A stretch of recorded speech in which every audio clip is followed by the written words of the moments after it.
You guys. I'm muted. I was muted. Some people probably like me better that way. Anyway, happy Thursday. Good to see you. My name is Aimee, and welcome to Ping and Aimee's most excellent adventures in true crime. I like to kind of call it true crime light, not because we don't take it seriously, but because we're just hanging out as a group of friends, like to talk true crime. No clicks, not a lot of rules, and if we get off on a tangent, that's okay. Because we want to get to know you. We're a new channel, and there's an advantage to being someone that watches a new channel, like the OGs, because we really form a community. There's a saying like put the unity in community. The people that are here from the beginning and bond together, and a lot of you came from other places where we all know each other, but it's still a new environment, a new culture, and a new concept. So, I appreciate you guys being here and hanging out with us, and I'm going to enjoy watching us all grow together. Tonight, Ping is going to join me just a little bit later. He had something crazy happen right before. Everything's okay. But life happens. It happens to me. Happens to all of us. So we'll kind of get it together in a minute. But in the meantime, I'm going to say hi to everybody in chat. I did put an icebreaker up there tonight. Not sure if anybody saw it. I'm going to have to scroll back. But while you guys were waiting, I was asking what your favorite cartoon character is. And there is a reason why. So if you haven't answered the question, you feel comfortable, exposing your soft little underbellies to us. Hey, Ping. How's it going? I can be here for a bit. My crazy thing that's happening got pushed back for a little bit, so I'll duck out for 5 minutes a little bit later and it'll be fine. No worries. No worries. All right. So we were just talking, Ping. I put an icebreaker in the comments tonight. I hate the word icebreaker because it makes it feel like we're at some corporate retreat and I'm going to make you do the trust fall or something. But I asked what everybody's favorite cartoon character is. And then I said, say hi to the chat. So the first person I had was Tina Reddington, and she said, that's a toughie. I guess Quick Draw McGraw and Baba Louie. Am I old? No, I know who that is. You're not old. And Hillbilly Tech. That's Space Ghost. That's a good one too. I get Space Ghost and Ghost Rider mixed up. Ghost Rider has the motorbike. That's right. Space Ghost is a good one then. Tina Reddington. I haven't watched cartoons in 60 years. I haven't a clue what any of the new ones are. It doesn't matter, Tina. You can guess anyone. Ooh, Shiva's Girl. The Lorax. I can't resist a stump because I must do. I am the Lorax. I speak for the trees.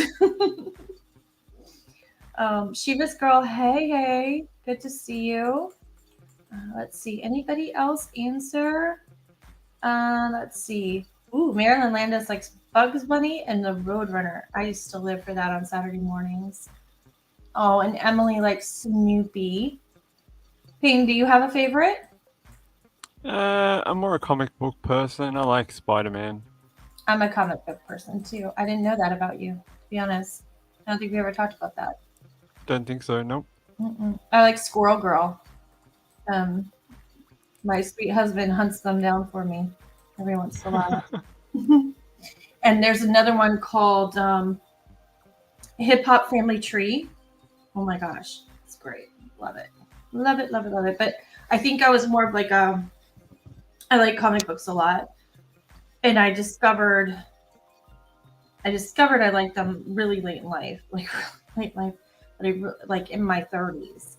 Because I never had them growing up, other than like Archie comics. Like I was really into those. My grandpa would buy them for me, and I still buy them like impulse at the grocery store, and they'll look at my daughter and say, "Oh, that's so nice of her," and she's like, "No, that's hers." So you like Sabrina as well? It's so weird that you said that because I was just looking on eBay at these Sabrina like jelly jar glasses. Like it used to be like if you bought like Smuckers or some brand of jam that it would come in like when you were done, it was like a glass that you could drink out. It was like a big deal. And They had those in Australia in the 90s and 80s, 70s. Yeah, the ones that I like are like from like the 70s, and I like the Betty and Veronica and all of that. Yeah. So, let's see. Yeah, but I got into graphic novels like later in life. I like those probably. I'm not like totally devoted to any comic book series now. There's ones that I like, but graphic novels are like my thing. Let's see. Hi, Marigold. Hi, Kathy Lynch. Berserker Loki. Good to see you. Make sure I got everybody. I know I saw Eric in here. Hello, hello. Carol Clark. Make sure I didn't miss anybody's. Oh, Marilyn Landis said, hold on. My daughter watched the Power Rangers before school. We used to watch Sailor Moon and Samurai Pizza Cats back in the 90s. I don't know Samurai Pizza Cats. I know Sailor Moon, and I don't know this one. Peppermint Butler. Do you know that one? I don't know that one. I'm intrigued. I must. I'll be back in a few. I have to Google it. Peppermint. Sorry, Peppermint Butler. Am I the only one that has like chill out music in one ear? I don't know what's going on. It's I have like a dong, digga dong, digga dong. Yeah. Well, I was trying to set the mood. It's on StreamYard and I can't get it to turn off, and I didn't have time to like reboot everything because I had everything ready on my screen on my tab. Oh, that's all right. I was like, did I leave a tab open, or is there a YouTube playing somewhere? It's totally like boom chicka bow bow. Oh wait, someone is totally getting a pizza. Yeah, right. Boom, my dryer is broken. Okay, I'm looking at Peppermint Butler. Let's see. Also called Pep Butt or Peps or Pep or occasionally Dark One, and post juicing as Peppermint. This recurring character in Adventure Time. Okay, I know Adventure Time a little bit because when I was at art school, like that was a thing. Like everybody was. Oh, that's cool. I'll have to look at that, but I'm not like super down and cool with it at all. Let's see. Anybody else? The reason I asked is because I was kind of curious if like, oh yeah, Captain Caveman, and I see Foghorn Leghorn, Pepe Le Pew, more Bugs Bunny, there's Sailor Moon.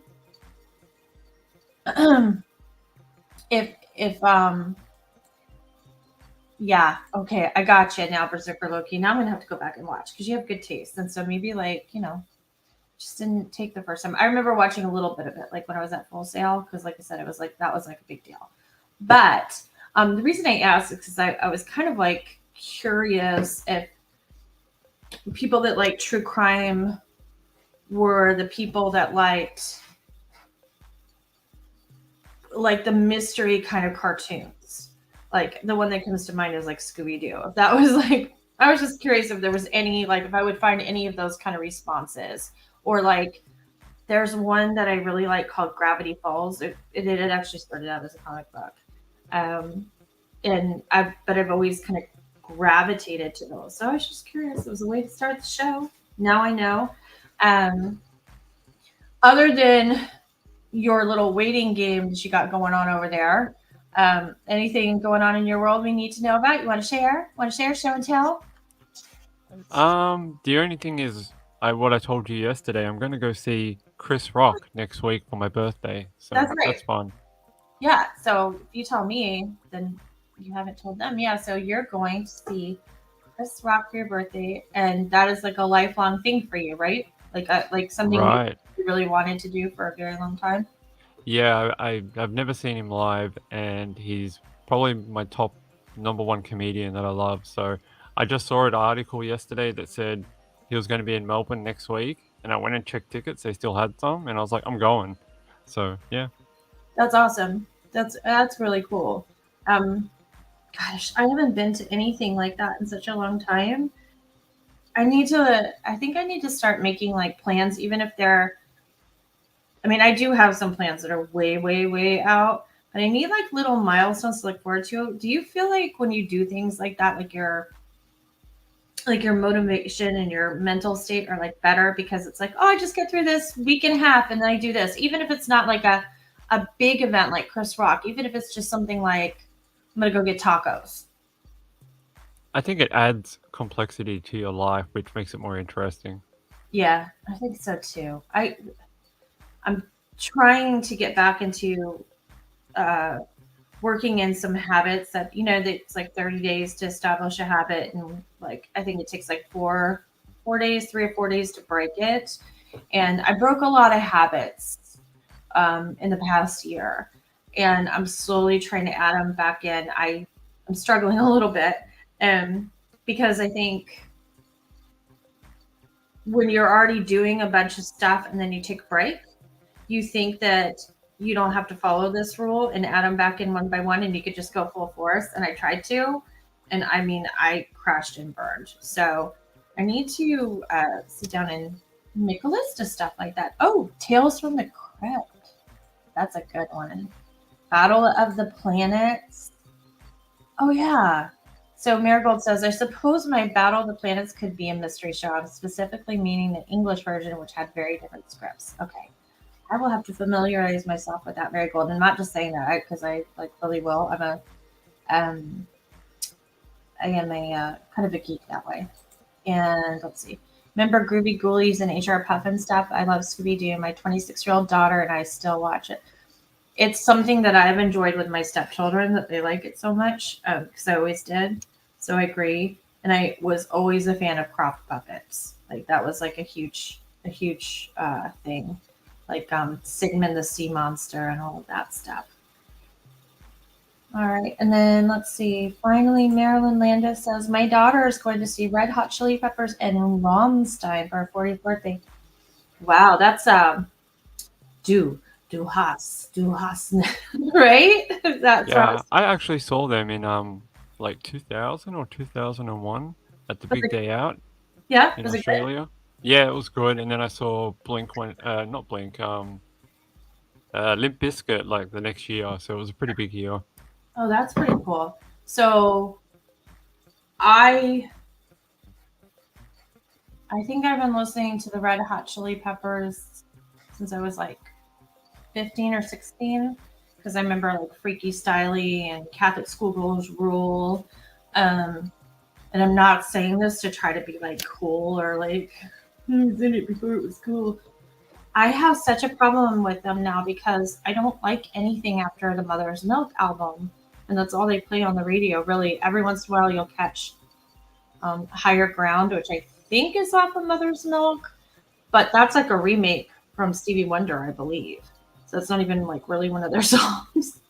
But yeah, I like Red Hot Chili Peppers a lot. They're talented. So I love Flea too. And especially like when you grow up with these people and then you see them as like parents, even though it's not my favorite song. When he did the aeroplane video and he had his daughter in the video, that was like sometimes when you see somebody's like personal side a lot, like I guess this isn't a very profound statement, but you can really love an artist and then you find out they're a jackhole, and then you're kind of turned off by their music. And then sometimes you're not so fond of their music, but then you kind of like not fall in love with them, but they become endearing as a person because of stuff like that. So, oh, Marilyn Landis, your daughter speaks German. My husband does too. I didn't even know that. And we went to this German pub one day and he started like, everybody spoke English, but there were some tourists in there that were German, and my husband just started talking to him. And I'm like, what? I had no idea. What other secrets are you hiding? So anyway, shall we get into it this evening? Oh, I am a terrible person, you guys. I'm looking at the chat and I think I'm still talking to Ping, and I'm like, he must not really like me anymore because he's not saying anything. I realize God. My gosh. And if you see black on my hands, I mean, I suppose it could be dirty from time to time, but I actually got grease all over me like 5 seconds before we went on. And I was desperately trying to get off. I don't know if you can see on my finger. There's still like a little bit. Oh, it's terrible. I don't even know where it came from. I must have like I'd run out to my car and I think I got something on my hands. But anyway, jackal. I was looking for Emily. I was looking for a word that wasn't a swear word. So it just popped up. Lux. My first concert was Marilyn Manson back in the Beautiful People days when everyone was scared of him. Best show I ever saw. I have never seen Marilyn Manson in concert. My husband has. He said it was great. They do a like awesome, or he has an awesome stage show. So, and it was during Beautiful People days. It was probably like 2010, 2009, 2010, something like that, I think was when he saw him. Oh, your first was Marilyn Manson as well? How funny is that?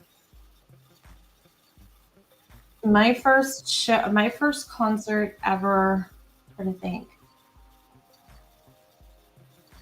I saw REM on my 16th birthday, but when I was 15, I saw B-52s. My other concerts were kind of little. They were small. I saw Pixies when I was 15, somewhere around that. Oh, Kathy, I used to love the Donnie and Marie show. And like, I have a great mom and everything, but she liked my sister and I to use our imaginations. So, like, with Barbies and stuff, like, maybe we had two and we never got the furniture. Like, so my sister and I had this bag of stuff that, like a fuzzy slipper, and it was a sleeping bag or whatever. But I always wanted, there was a Donnie and Marie, like, stage set you could get for the dolls. And I wanted it so bad. And I swear I might turn into one of those crazy adults one day that just starts buying toys that I never had so I can play with them now. And I really don't think there's anything wrong with that. Oh my gosh, your first concert was Johnny Mathis? Oh, that's fun. Ozzy Osbourne? Nice. Oh, okay. So Beautiful People was 1996.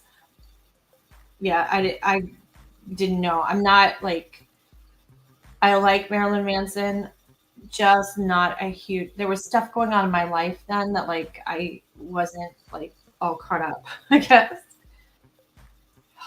Miss Peaches, can I tell you that my favorite, one of my favorite things in the world is disco? Like, it is my secret thing. Like, I sit on my patio late at night.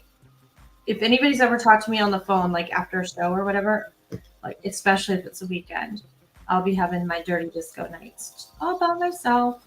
I love the PGs. That's so much fun. So much fun. Oh, speaking of late nights, um, it might get a little loud. I'm by myself in the house, but the kids are downstairs, and it's the last Friday before school starts, so I'm letting them stay up as long as they want tonight. And about 5 minutes before we came on alive. Um, sorry, I lost my train of thought. We went to. I was doing terrible parenting, or maybe it's good parenting, depending on who you are. I took them to 7-Eleven and I let them each pick out three things that they wanted. So they had all their little junk foods and they got a Slurpee and they are down there watching movies and they have told me that they are going to stay up until morning. So we'll see. Oh, Kathy, how did I know? How did I know? Oh, in Maryland. All right, so then we're gonna all have a disco party one night. I wish you could play music on YouTube without getting in trouble. You're really not even supposed to sing anything. Like I could get in trouble for imitating Rammstein, but um, you want to see me do the hot chocolate? Okay. If Ping isn't back in a few minutes, I'll get started because for people that turned in for true crime, they're going to be like, "Oh, who is this girl? Where's the Ping person?" And please make her stop. But I will tell you a little secret.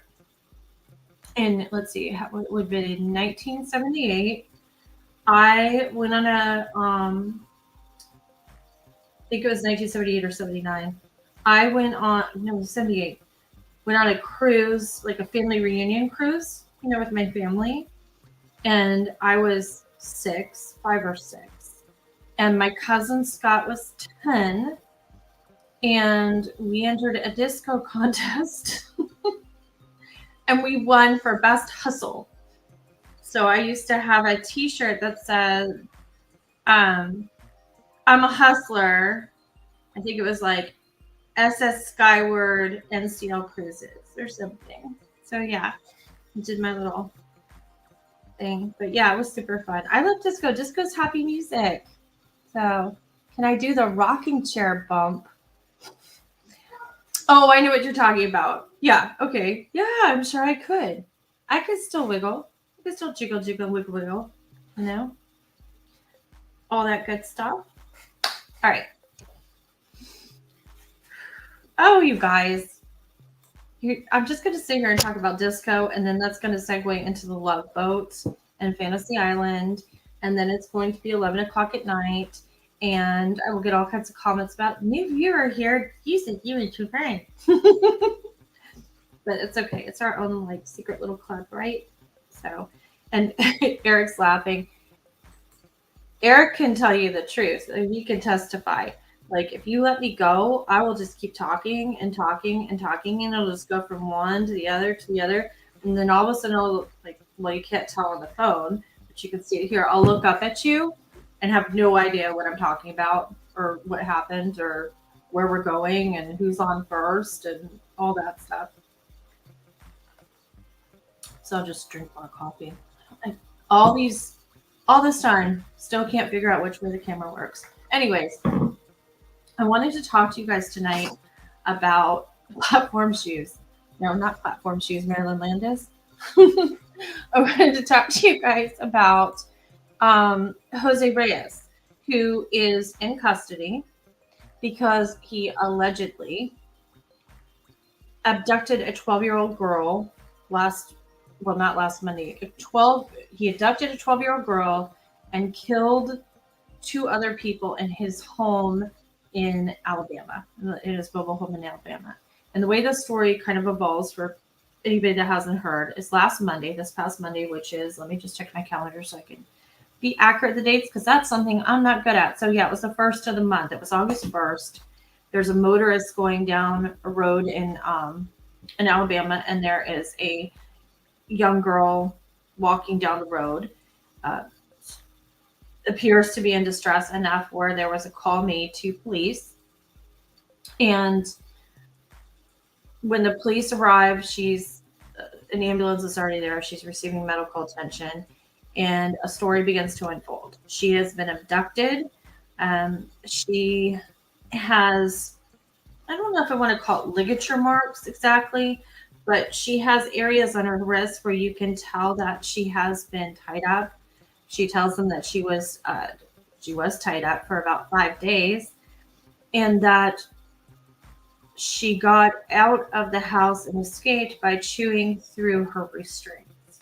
And she chewed so hard that she had braces on her teeth, and they had started to shift and destroy the braces. And so law enforcement is sent in the direction of the place where she was seen, or where she was held. And eventually they arrest Jose Reyes, who's 37 years old. And upon searching this home, they find 2 other bodies. One is a male juvenile, and another is an adult woman. And they have been dismembered at the joints. So he's facing a lot of charges. They include abuse of a corpse, murder, kidnapping. I think there's more to come. So the way I want to start this is I want to play the press conference, because up until the time that we went live tonight, there aren't any new updates coming out of this case. So I wanted to do the press conference, and then I have some documents to share with you, and I have some explanations that I can provide in the documentation, and then I'd like to go to a news article as well, so that we can kind of figure out what's going on together. But I want to lead you down the path a certain way. I'm gonna have to go the crazy Aimee way with my brain.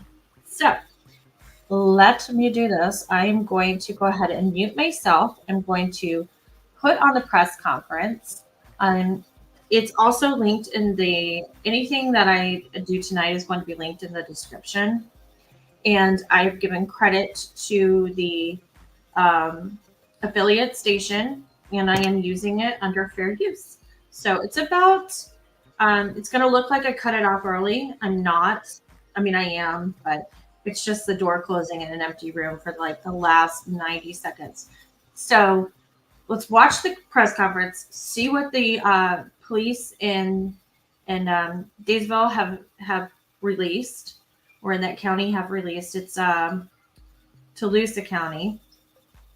See what they have released and compare it to what the documents say, and then to what some agencies are reporting. Okay, so let's go ahead and do that right now. I'm going to mute myself.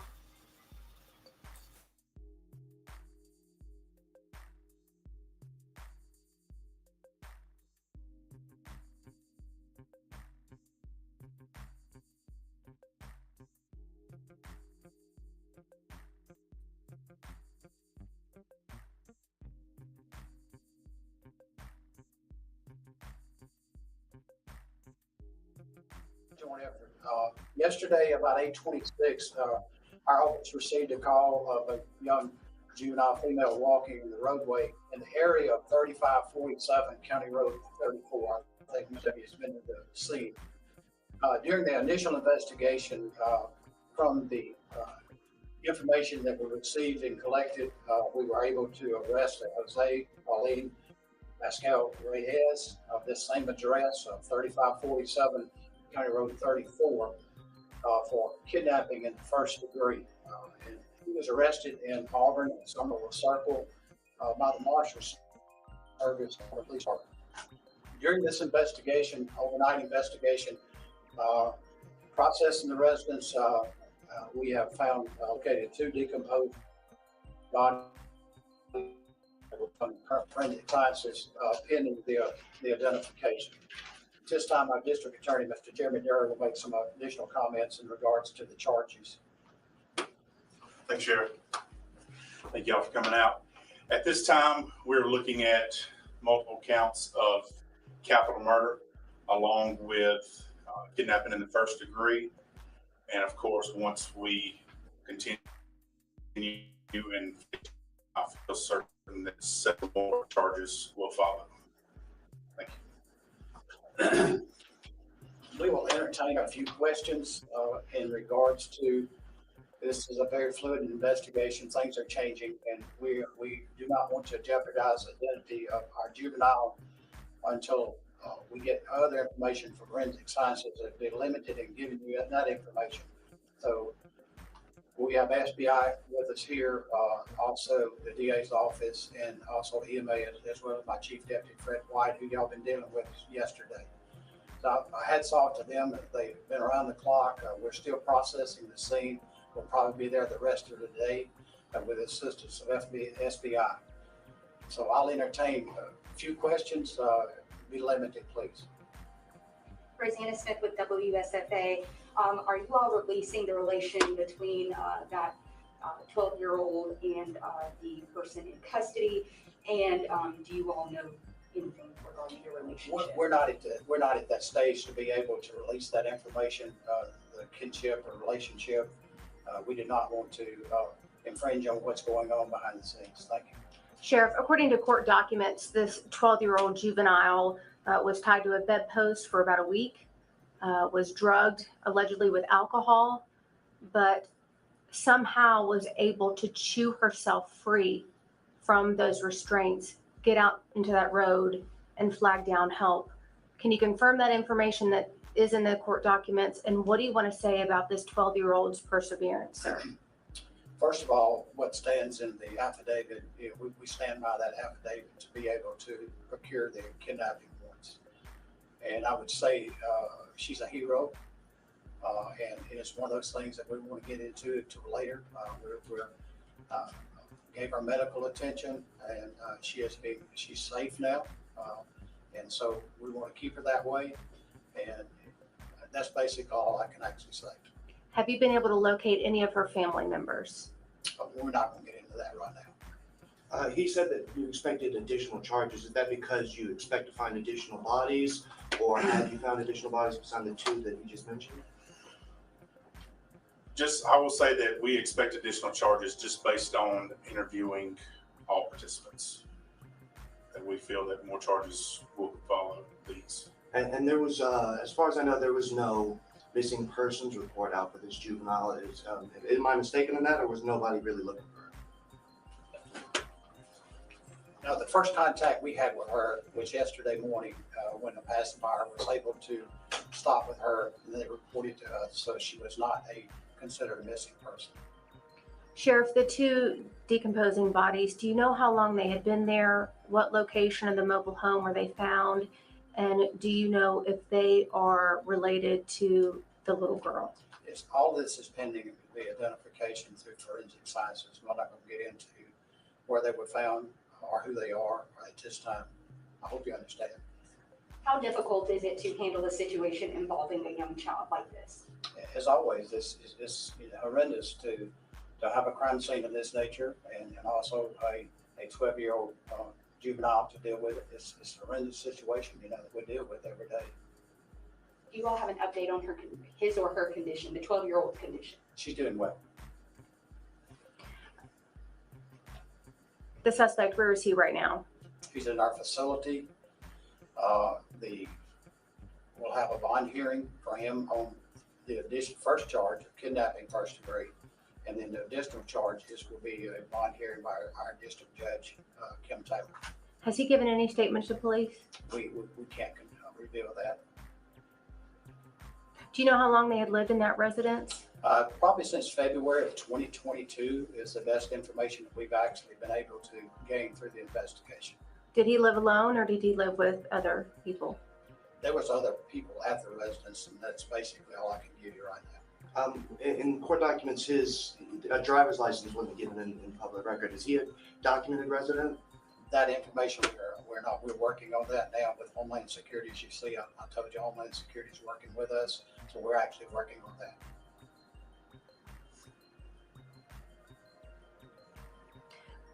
When do you think you'll be able to provide additional information? Probably by the end of the week is what we're hoping to do. We're waiting on forensic scientists to come back with identification, so they're working hastily on that as we speak. What time was she located on the road? We received the report at 8:26 a.m. yesterday morning. In the morning. And what do you want to say about, I understand it was a driver that located her and called for help. What do you want to say about that motorist?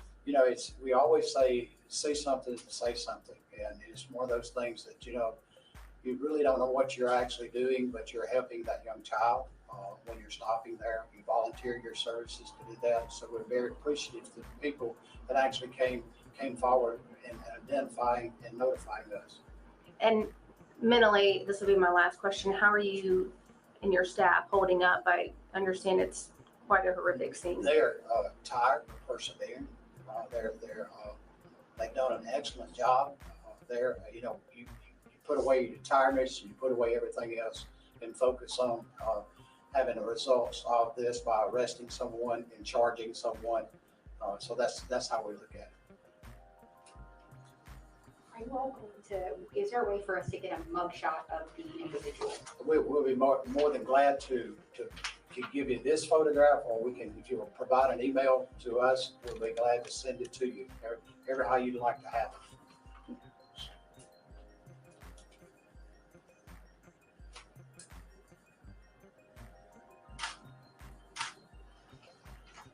Did you all release the age of the suspect? The age of the suspect?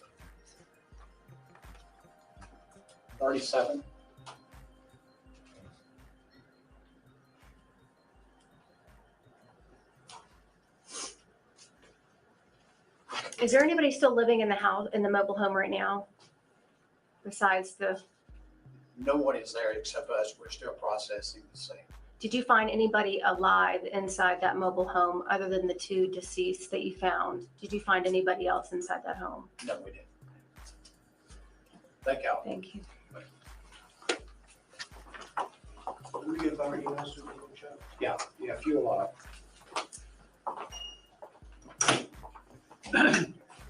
Hey, let's do this. If you, my email is Jimmy, Jimmy, ABBETT@Yahoo. If you will send me your email, I will make sure our dispatch gets it and we'll forward you this photograph, okay? Can you say that email one more time? It's Jimmy, Jimmy, ABBETT@Yahoo.com. If you'll send that to me, we'll make sure that we get the mugshot to you quickly, okay? Thank y'all. Thank you.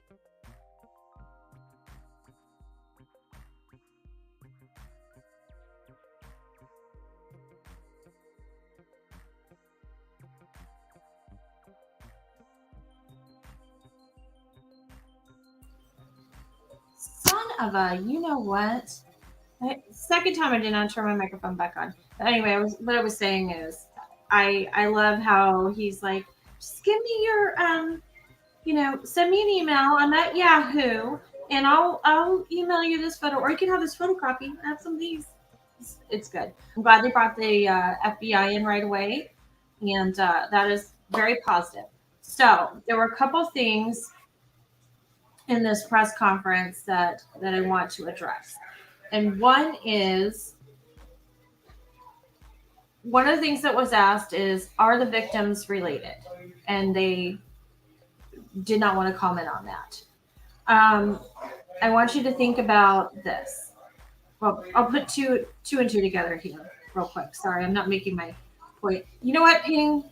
Can you carry this for a second? Because there is something going on downstairs. Sure. All right. I can't let it go. Hold on one second. All right, you go get them. All right, guys, it's just me for a minute, I guess. While we wait for Aimee, I do have an update about the 2 girls found in Sydney who were found dead in their apartment. Last Tuesday, when we did the stream on Tuesday, about 8 hours later, the police put out a statement through the local paper saying that the girls' bodies were found surrounded with bottles of chemicals. And they're saying that they reckon that it was a voluntary, no longer living situation, if that makes sense to you all.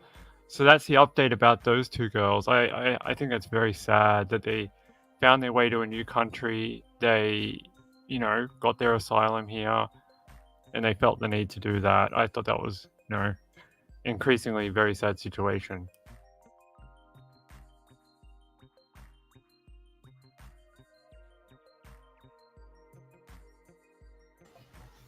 Okay, sorry about that. Did you get them? Yeah, Daddy didn't get the memo about the end of the year party.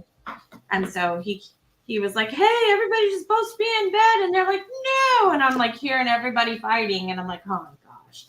So I had to run down there and say, I said it was okay. So anyway, all right. So when we were listening to the press conference, there were 2 questions. The first question, or one of the first questions was, were the victims related? And they didn't answer that. And then there was a secondary question, and that was this child a 12-year-old? Was there a missing persons report? Had they been reported missing before? And the answer was no. This is their first contact with this child is when police responded to her on the side of the road after the motorist called it in. So we've got a adult female dead in the home, a juvenile male dead in the home, and then we have this one that escaped. And the only way that we can really make this work in our heads is that they're related, but the police won't say that. Then they go on and they ask about, is there additional charges? And the FBI says they're probably coming. And I think at this time, I'm trying to figure out how to organize this. I think I'll go into the charges first and then talk about what other things have been reported. So they also mentioned in the press conference that everything is pending identification of the other two victims. So and bear with me because this is a Google Doc that I made like really quickly today. So it's not all fancy or anything like that. But when we go to my Google Doc, actually I'm going to share something else first. I changed my mind because that's what I do. I'm going to go to my Google Drive. These are the Reyes documents. So I need to make sure. Let's see. I'll show the complaints first. Just let it load and I'll make it a little bigger. Ping, is that on the screen? Nope. I'm gonna have to. Yeah, that looks all right to me. Okay, good. I just want to make sure. I didn't want to have to flip over. Okay, so you'll see here that this is filed August 3rd at 8:02 a.m. And so this would be the day, 2 days after is when the official, complaints charges come out. County of Tallapoosa, Dayville, and it says right here, corpse abuse on or about 7/24/22, abused the corpse of Sandra Vasquez Ceja by knowingly treating the corpse in a way that outraged ordinary family sensibilities, to wit, cutting her corpse into small pieces at the joints in order to hide evidence, in violation of Section 13A 1113, as amended by Act 2002-239 of the legislature of the state of Alabama, against the peace and dignity of the state of Alabama. And that is basically it. So that's the first complaint. Let's see, we'll go back here. Oops. We've got capital murder and kidnapping complaint. Make this a little bit bigger. All right. And same deal, charging Jose Paulino Pacual-Reyes. It says, prior to the commencement of this action, on or about 7/24/22 at 12 a.m., capital murder, 13A-005-040, Section A, number 1. And I'm going to go through this with you real quick so we know exactly what these little codes mean. So murder, capital kidnap, did on or about 7/24/22, intentionally caused the death of AOGV, that's the minor male, and Sandra Vasquez Ceja by striking O.V with his hands and feet and smothering Sandra with a pillow, preventing her from breathing. And he did cause said death during her abduction of or attempt to abduct blank, redacted, with intent to use her as a hostage due to the previous acts. The suspect further tied up blank, that would be the juvenile girl who escaped, for approximately 1 week, using alcohol and drugs to maintain control of the blank, the 12-year-old child. So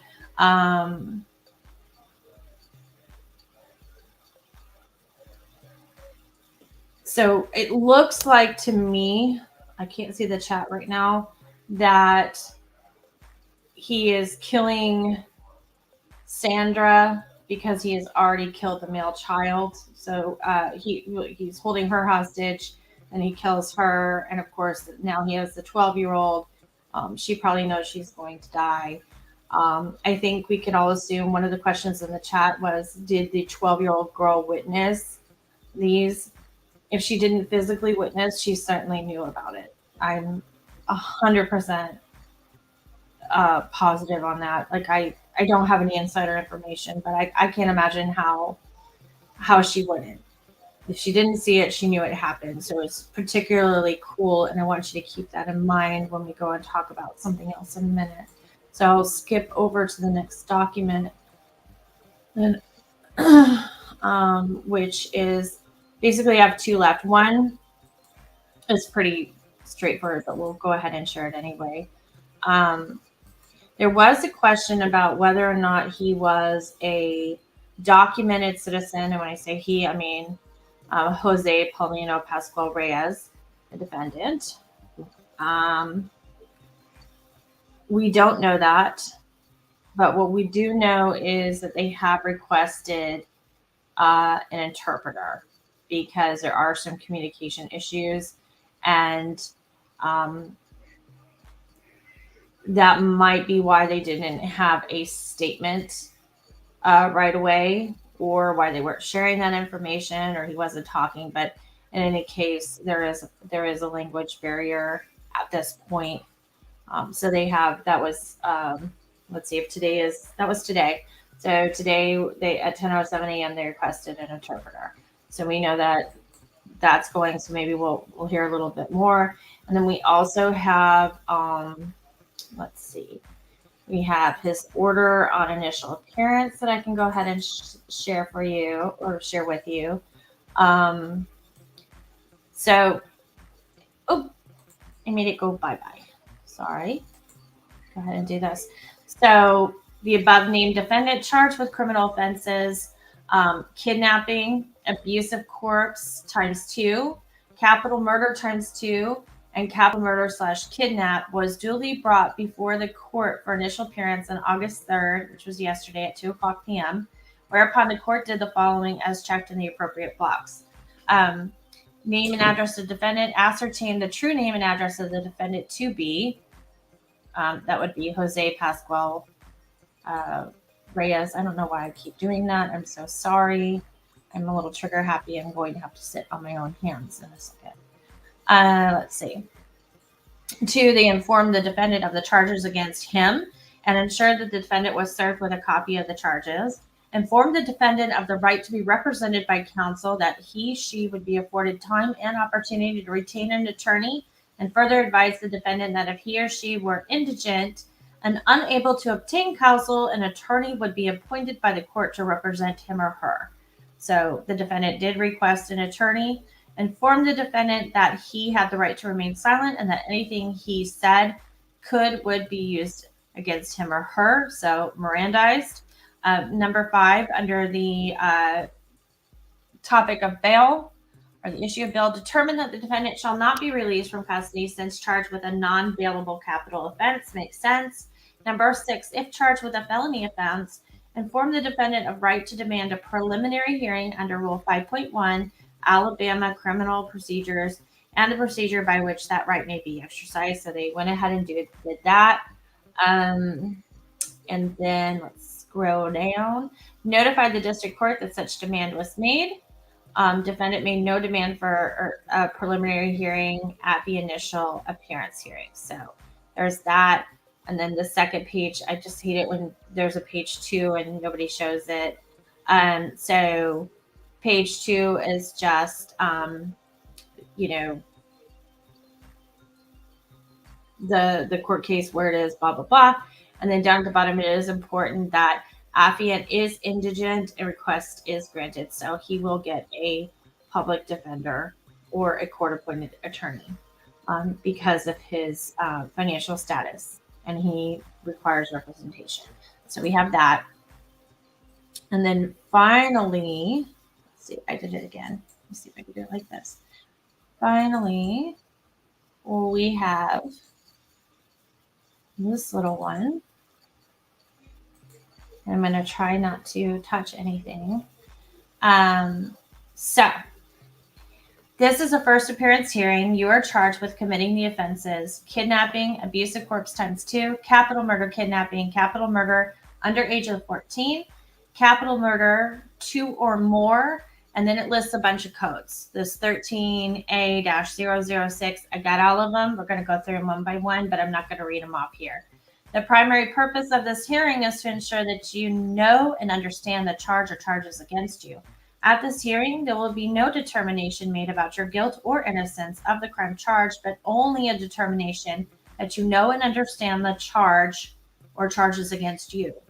If you are before the court on a complaint following a warrantless arrest, the judge or magistrate will determine whether there is probable cause for the charge against you. In addition, the purpose of this hearing is to determine whether bail should be set in your case, or if it has been already set, if it should remain the same, be raised, be lowered, or whether you should be released upon your personal recognizance. That is, your promise to appear for future court proceedings or released in the custody of some responsible person. In order to make this determination, it will be necessary for the judge or magistrate to ask you some questions concerning your ties with the community. You are entitled to be represented by an attorney. You have the right to have your own attorney and will be given time and opportunity to retain an attorney. If you are unable to afford an attorney, one will be appointed to you by the court, and if you qualify for such representation, it will be necessary for you to complete the indigency questionnaire under oath in the order for the court to make this determination. So obviously they did all of this because we read it on the other paperwork. You have the right to talk to your attorney, family, or friends, and if necessary, reasonable means will be provided to enable you to do so. You have the right to remain silent. This is the whole thing. And then it's signed, and we see Jose Reyes sign off on here. So I need to stop sharing this and show you the codes that I pulled so we know exactly what this is, and then go back to some of the questions that were in the press conference, because I'm trying to kind of link the two here for you. So now we're going to go into my crappy Google Doc. Okay. So let me make this a little bit bigger. I can.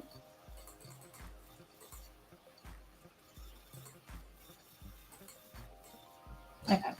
All right. So you saw 13A 06403. If I click on this link, it should open. But it might not, just because. Let's see. All right. Well, I'm not going to be able to click through. Let's see. We could do it like this. I'll just tell you what it is. It's the kidnapping. It's the kidnapping charge. You can see it right here. Kidnapping in the first degree. I don't think the second link is going to work either. That one is the. Let's see if I can do it like this. Da, da, da. There we go. All right. So that one is the offenses against public order and safety. Sorry, I'm losing my voice. So this is the abuse of the corpse. I'm glad I opened it, because this is the abuse of the corpse, as it reads in their penal code or in their rules and procedures.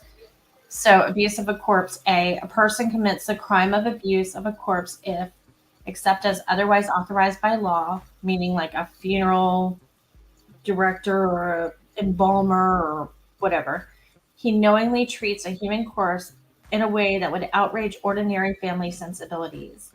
Abuse of a corpse may include knowingly and willfully signing a certificate as having embalmed, cremated, or prepared a human body for disposition when in fact the services were not performed as indicated. Or B, and then it says B, that abuse of a corpse is a Class C felony. So go back here and like check StreamYard real quick. Make sure we're doing good. Okay, good. All right. So then we get to the code 13A005040, section A, number 1. Murder by the defendant during kidnapping in the first degree or attempt thereof committed by the defendant. So that's one of his charges. Then we've got A10, murder wherein 2 or more persons are murdered by the defendant by one act or pursuant to one scheme or course of conduct. So he definitely did murder the adult woman, which Sandra Vasquez, Seja, and he murdered the juvenile male.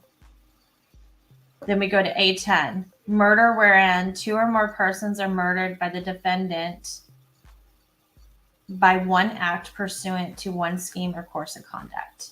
So, did I just read that? I'm so sorry. We go to A15.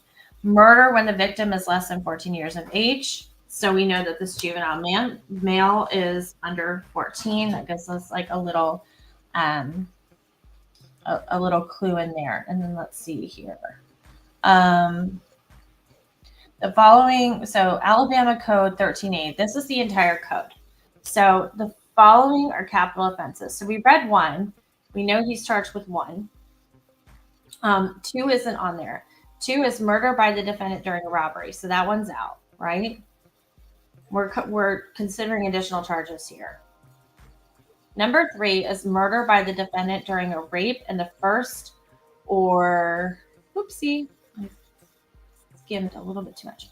Okay, murder by the defendant during a rape in the first or second degree or an attempt thereof committed by the defendant, or murder by the defendant during sodomy in the first or second degree or attempt thereof committed by the defendant. I truly believe that number 3 is going to be an added charge. It's just my little, it's in talking to my friend Eric, who I hope he just didn't mind me saying that, but we were kind of discussing this today. I believe that they couldn't add that charge because they needed forensic proof. So they had to get all the forensic testing done first before they could add that charge. And I don't know if that's going to apply to just Sandra Ceja or if it's going to apply to either one of the minor children. I'm not really sure. Okay, so 4 would be murder by the defendant during a burglary. That one's out. We don't have a burglary issue here. Number 5, murder of any police officer, sheriff, deputy, state trooper. So that one's out. Number 6, murder committed while the defendant is under the sentence of life imprisonment. That one's out. 7, murder done for pecuniary or other valuable consideration or pursuant to contract for hire. I think that one's off the table. I don't think anybody paid Jose Reyes to do this. 8, murder by the defendant during sexual abuse in the first or second or attempt thereof committed by the defendant. I think we can maybe bank on number 8 being an additional charge. It's just my suspicion. Number 9, murder by the defendant during arson. Nope, there was no arson. So we know he was charged with 10, which is murder wherein 2 or more persons are murdered by the defendant by one act or pursuant to one scheme or course of conduct. So he murdered 2 people because it helped fulfill his plan, basically. Number 11, murder by the defendant when the victim is in a state or federal public official or from a public official. That one's off the table. 12, murder by the defendant during the act of unlawfully assuming control of any aircraft. We could stop there. There were no planes involved. Number 13, murder by a defendant who has been convicted of any other murder in the 20 years preceding the crime, provided that murder which constitutes a capital crime shall be murder as defined in subsection. This one's a little grainy for me. They had not released his criminal history. They were still trying to figure out who he was. But I think 13 is off the table. 14, murder when the victim is subpoenaed. That one doesn't count as far as we know. 15, we know he was charged with this. Murder when the victim is less than 14 years of age. 16, murder committed by or through use of deadly weapon fired. As far as we know, we heard smothering, we heard dismemberment, so I don't think that's an issue. 17, murder committed by or through the use of the deadly weapon while the person is in a vehicle, so that's no, let's see. We can skip over to 19. Murder by the defendant where a court had issued a protective order for the victim. We don't know the answer to that. So we don't know if Sandra had a protective order. We don't know if the children had protective orders. So 19 could be on the table. Again, considering additional charges. 20, murder by the defendant in the presence of a child under the age of 14 years at the time of the offense. If the victim was the parent or legal guardian of the child, for purposes of this subsection, in the presence of a child means in the physical presence of a child having knowledge that a child is present and may see or hear the act. I think 20 is a ding, ding, ding additional charge. I think we're going to find that either, depending on the order, I personally think the little boy went first, and then the mom, and then victim 3, the 12-year-old girl, escaped. But I think it's very possible that 20 will be an additional charge because I think it's likely that she witnessed these acts. So let's see. So that's it. Then there's B and C. And I don't think we need to go into that right now. So I'm going to hop back to the chat. I know I've been monopolizing everything. I'm so sorry. This is not the Aimee show. It's the Ping and Aimee show. So. That's all right. You're doing me a favor because I had to go for a minute, but that's Oh, fine. you did? Okay, awesome. All right. I love it. Teamwork makes the dream work. Yeah. All right. So let's take a look at what some of the comments are. Eric, you say what's really disturbing is how he killed the boy. It wasn't quick. Beat and kicked him. Yeah, beat and kicked him until he died, and then he was dismembered. And That would be a capital punishment just for that because it's a drawn out, like, cruel death.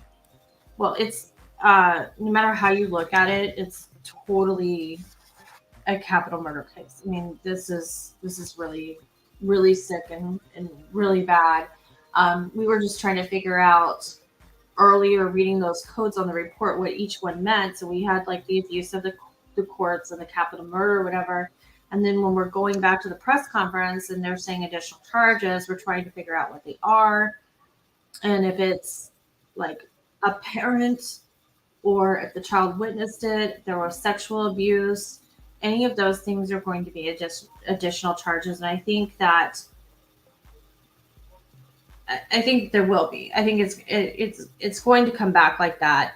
And I think the likelihood of her meaning the 12-year-old witnessing these things is very like a very high percentage, just from like kind of putting 2 and 2 together. But I'm going to show you something else in a minute that is really going to kind of like stir your brain a little bit or make you think. So let's go back. When we watch the press conference, one of the questions are the victims related? Was there a missing persons report for the 12-year-old girl, who, by the way, had been locked up for a week? So she had not been reported missing for a week. We can't answer the question of whether or not they're related. Are there additional charges? We just kind of like went there, discussed that. So we'll take that off the table. I think the scenario here, before I even like saw it somewhere else, because I am going to show you it somewhere else, is that Sandra Vasquez Ceja is the mom. The little boy is either like a son or a cousin or something like that. And the 12-year-old is the daughter. And the reason they weren't reported missing is not because they were all abducted at one time together. It's because they all lived together. And that Jose Reyes, is the boyfriend. So another case of a sick boyfriend. Still kind of waiting to hear if there were any, personal protection orders or restraining orders. I don't have any knowledge of that. No knowledge of CPS activity. Not a lot known. And I'm going to back up a bit and say the reason, like, I originally was like, this has to be a family is because how do you have a 12-year-old girl missing for 5 days that is nobody's looking for? How does that happen? Unless she's with somebody that's her custodial caregiver or parent or what have you. And then if you have a mom with a baby and a toddler, I'm not trying to give tips here, but it would be possible to kidnap 3 people at one time and take them somewhere. But I think when you start talking about a mom and a 12-year-old, and then this child under 14, it gets a little bit more complicated. I'm not saying it's impossible, but it kind of led me to think like, hey, you know what? If this girl was able to chew through restraints and get out to the road and flag somebody down and remember where she was kept because she probably lived there, she wasn't taken. It was more of a, sometimes these terms are used interchangeably, but it was probably more of a false imprisonment situation as opposed to what we think kidnapping to be. Like a imprisonment in like a domestic home Right. situation. Right, like you're locked in the house or you're restrained within the house and you are not free to leave. Yes. We've seen that before in the Turpin kids. We have, and those women that lived in Chicago, like in the house for like 10 years and the neighbors had no idea that they were. Crazy. Like they had 3 women in there for like 10 years and no one even knew, and all of a sudden one day they break loose and then the cavalry comes and like there's 200 cop cars and they're on Oprah and stuff. And I was gonna say, Aimee, people were asking what the difference between Australia and the United States is, and it's this kind of information. You're not going to get this so early in a case in Australia. This flood of like documents and news and press conferences, like we know a lot of details about this case already. In Australia, the cops would just be like, yeah, we found someone, they're 35, they might be female or they might be male, and we're investigating. And that's all you'll get until a trial comes. That's the type of stuff that happens. So if you're wondering what the difference is, yeah, you're seeing it tonight. Definitely. I have to tell you real quick. I cannot, for some reason, I can no longer highlight any comments. Oh, really? Okay. Yeah. Do you want me to highlight someone in particular? Or? No, but I'm just letting you know. But Marilyn Landis, thank you for correcting me. She put Cleveland, and you were absolutely right. It was Cleveland. It was not. I think I said Illinois, and so I'm sorry. And thank you for correcting. Hey, Peekaboo Cockatiel, good to see you. All right, so go ahead and do this right here. Get this up on the screen. Let me make sure it looks okay to everybody else. It does, but I need to do a little flippy flop. There we go. Okay, much better. All right, so I don't generally do this, but I am tonight. I am going to go ahead and read you this article. And I'm going to read it for you word for word. So just buckle up, buttercups. All right. Girl chewed through restraints and bold escape from week of captivity in Alabama. And this comes from, oh my gosh, NBC News. I have to always remember who's proud as a peacock. It's NBC News. Okay. Article published August 3rd, so 2 days after, by David K. Lee and Mara Murphy. A 12-year-old chewed through her restraints, breaking the braces on her teeth to escape a week of captivity in Alabama, investigators said Tuesday. Her escape led deputies to discovering the bodies of her slain mother and brother, who officials believe were killed by her mother's boyfriend, Tallapoosa County Sheriff Jimmy Abbott said Wednesday. The girl was abducted July 24th and tied to bedposts for a week while Jose Paulino Pacual-Reyes, 37, kept her in a drugged state with alcohol, according to a criminal complaint filed Tuesday in Tallapoosa Circuit Court. She was found walking on an Alabama road Monday morning near the mobile home she shared with her mom, brother, and the suspect since February, Abbott said. A passing motorist stopped to help and stayed until authorities arrived and found the bodies a short time later, according to the sheriff. We try to preach this. If you see something, you need to say something, Abbott said.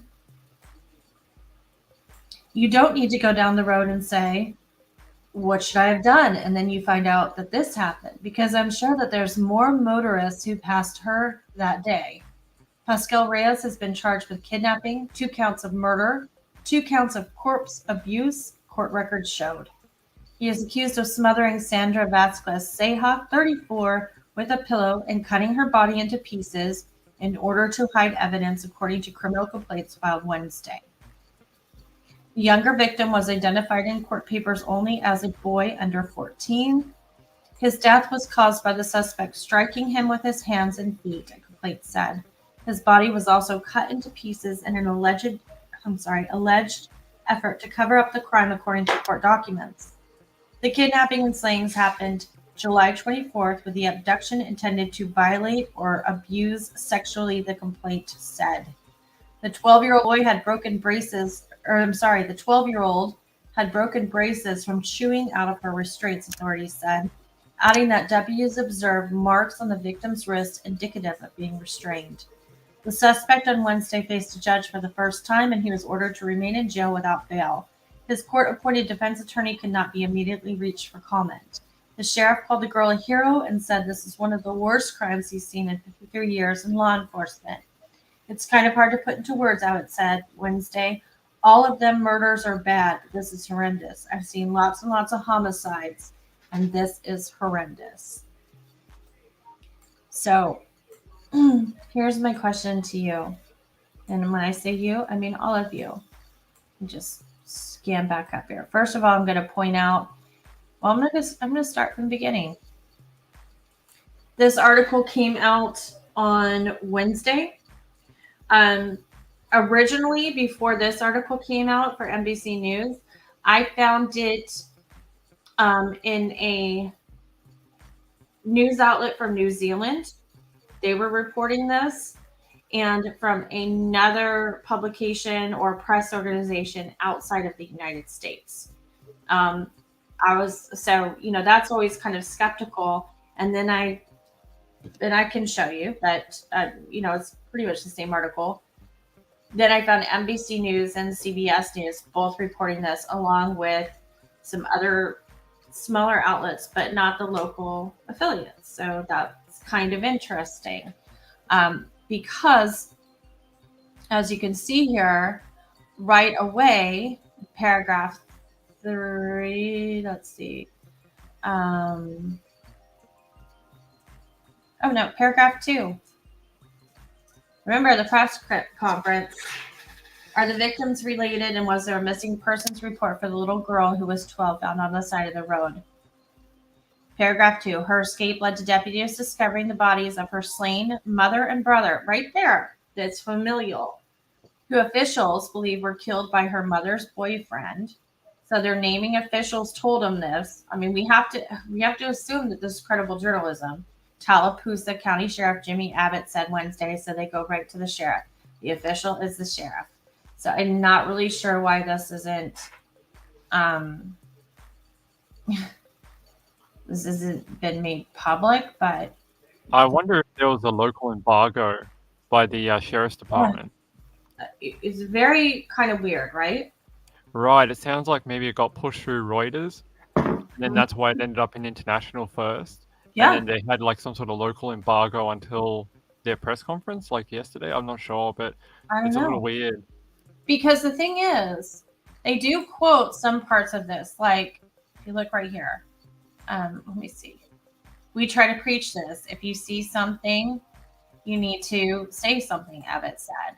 You don't need to go down the road and say what I should have done, and then you find out this happened, because I'm sure that there's more motorists who passed her that day. So that comes from the press conference we watched.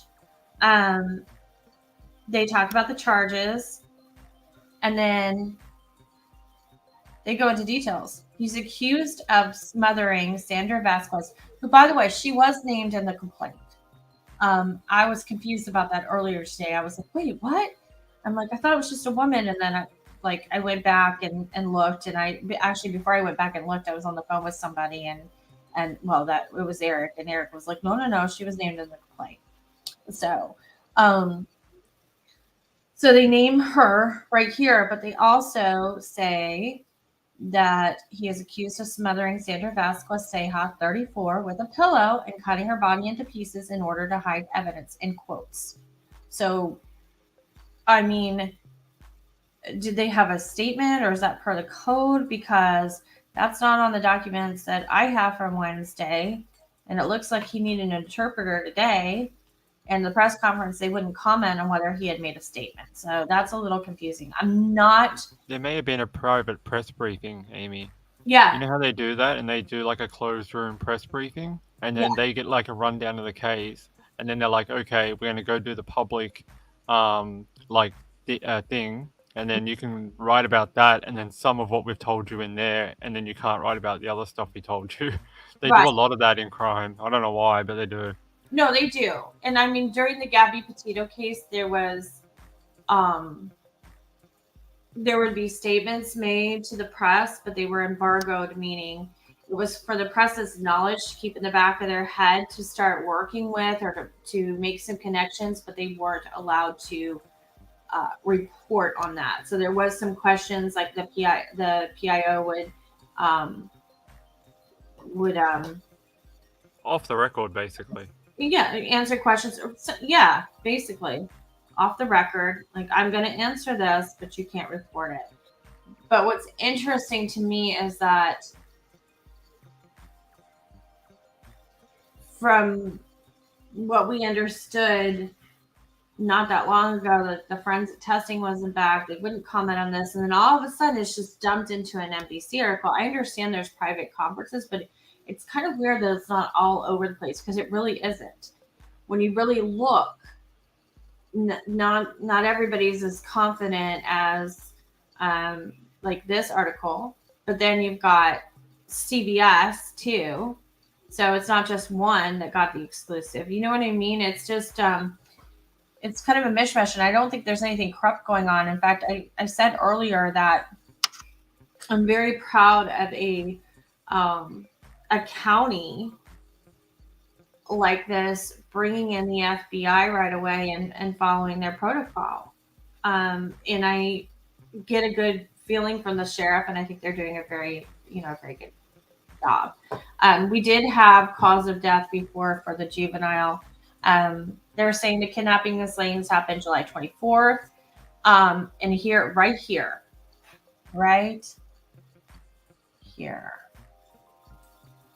If I can highlight.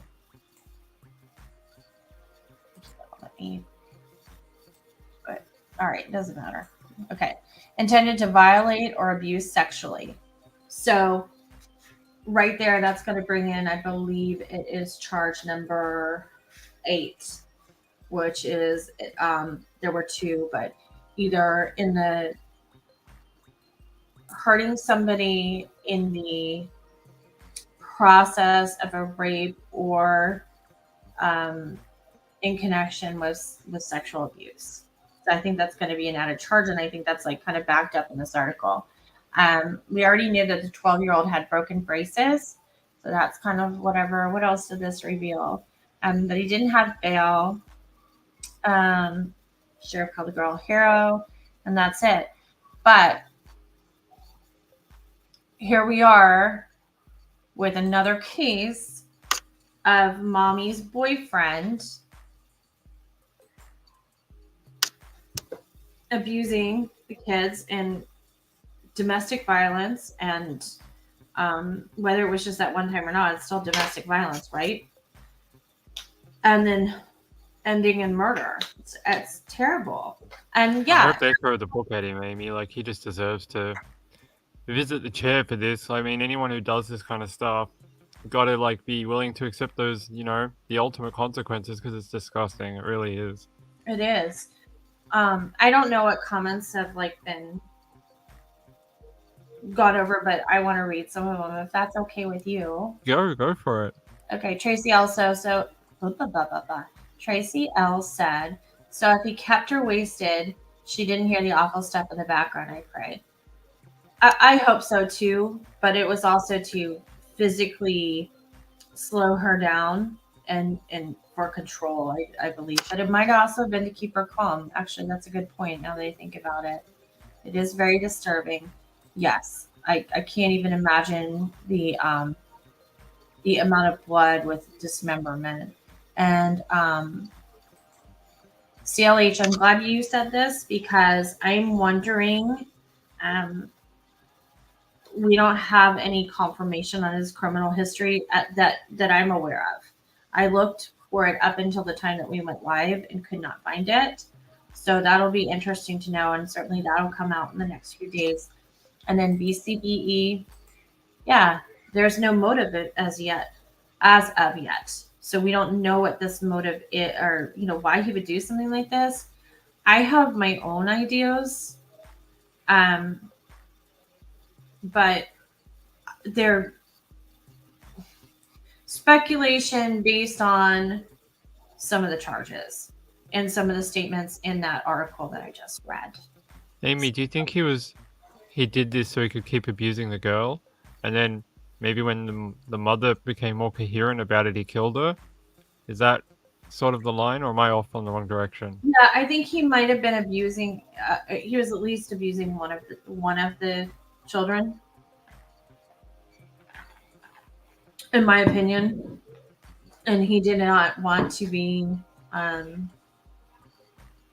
He didn't want anybody to narc him out. There was something in the initial reports. They said that when the police went out to the house for the initial search, that they were searching underneath the house. And obviously, according to this report, like the body parts of the deceased victims were found, right? So I don't really know what his thought process was, because it would seem that he threw the dismembered pieces under the house. And it's not really like if they would.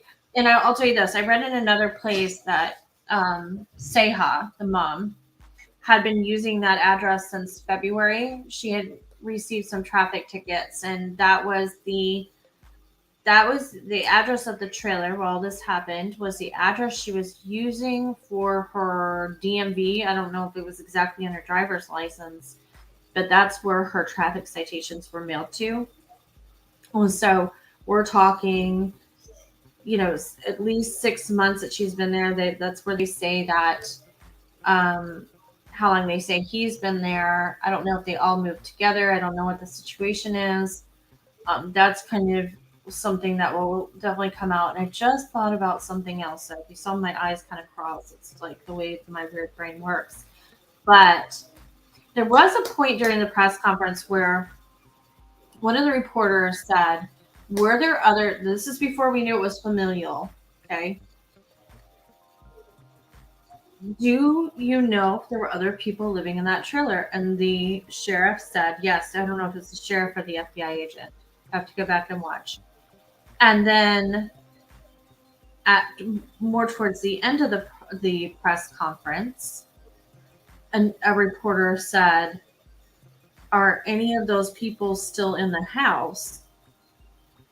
And he said, no, we're looking into that house or whatever. And it was kind of, but I feel like that question was kind of answered like, no, there's nobody else that lives in that house now. So you had the young boy, the mom, the boyfriend, there goes my voice, and the little girl, okay? And mom is dead, little boy is dead, 12-year-old escaped, and Reyes is in custody.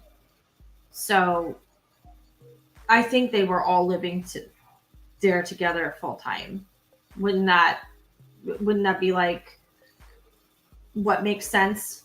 Yeah, that's how I took it. Yeah. So, yeah. No, I didn't. I said Seha. It's like Ceija. I think Eric has it correct, and I do believe that. Yeah. Both of you are saying this. Both Tracy L and CLH are on the same page, and in my mind, at least one of the kids. And I guess, Eric, if you're down there in the chat, and Ping, I'm going to ask you this too. Based on what you've heard, based on what you read in the documents and what you heard in the press conference, and what we saw in the NBC article, if you had to put together a timeline of who went first,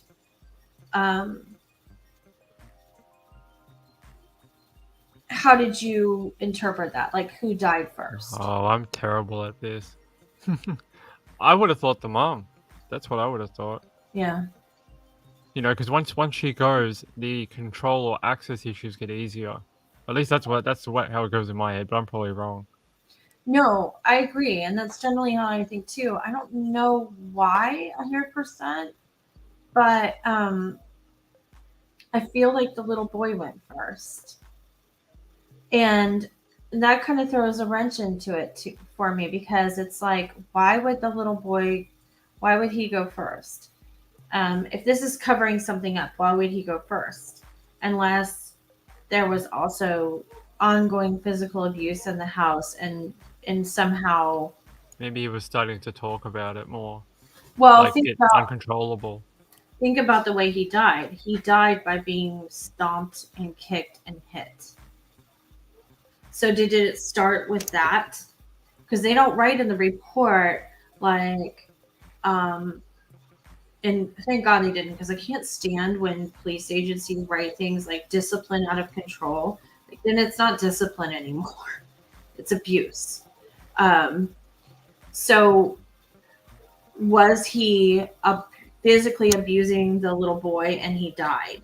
And that's how this whole thing started. I mean, it does happen, and we've seen it in other cases. Gannon, you know, he was sort of similar. Like it was in it, like, you know, he was killed, you know, from abuse and things like that. You know, it happens, especially with boys. I think because boys can be a little uncontrollable at that age.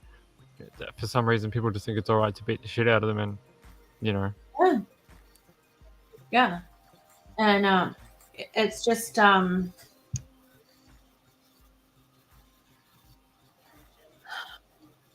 really, really interested. Well, I mean, bottom line, final total 100% thoughts on this. This guy is the biggest pile of crap I've seen in a long time. I don't know why there's certain cases that just, like, you know,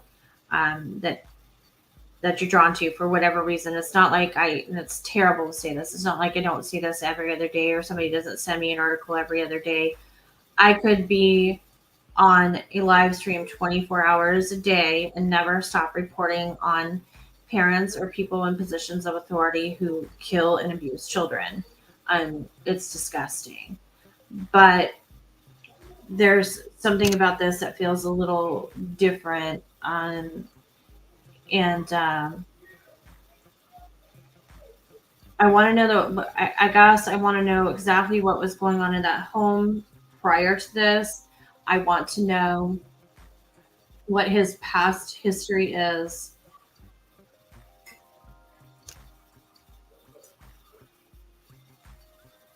Obviously, the 12-year-old was school age, and in February she would have been in school. So, like, you know, was she in school? All right, Eric says his guess is mom and then boy. Okay, so yeah, I mean, this is why I like this, because we all think differently. We have different reasons for saying things. I think right now, I'm gonna say little boy first. I don't know why. There was something the way it was worded. You know, there's always like keys and wording, but I'm wrong all the time, and it doesn't really matter. This is interesting.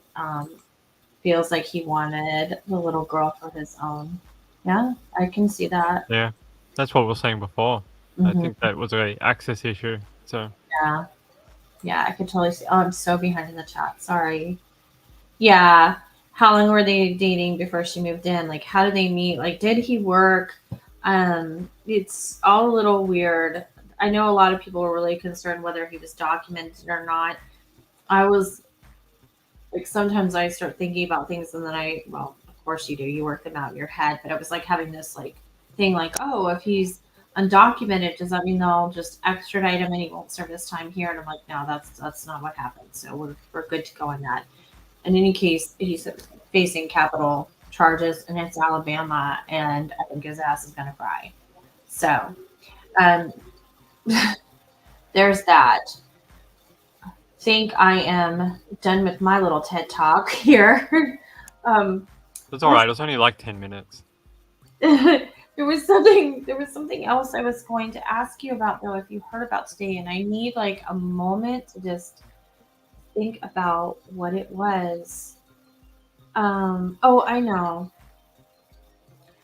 I don't have anything pulled up on it right this second, but you know what? If I can find my phone, I can, because it's important.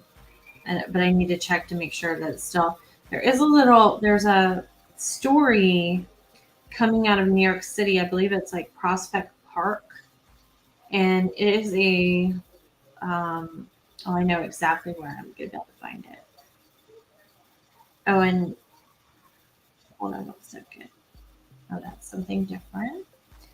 Let's see. I'm so sorry, you guys.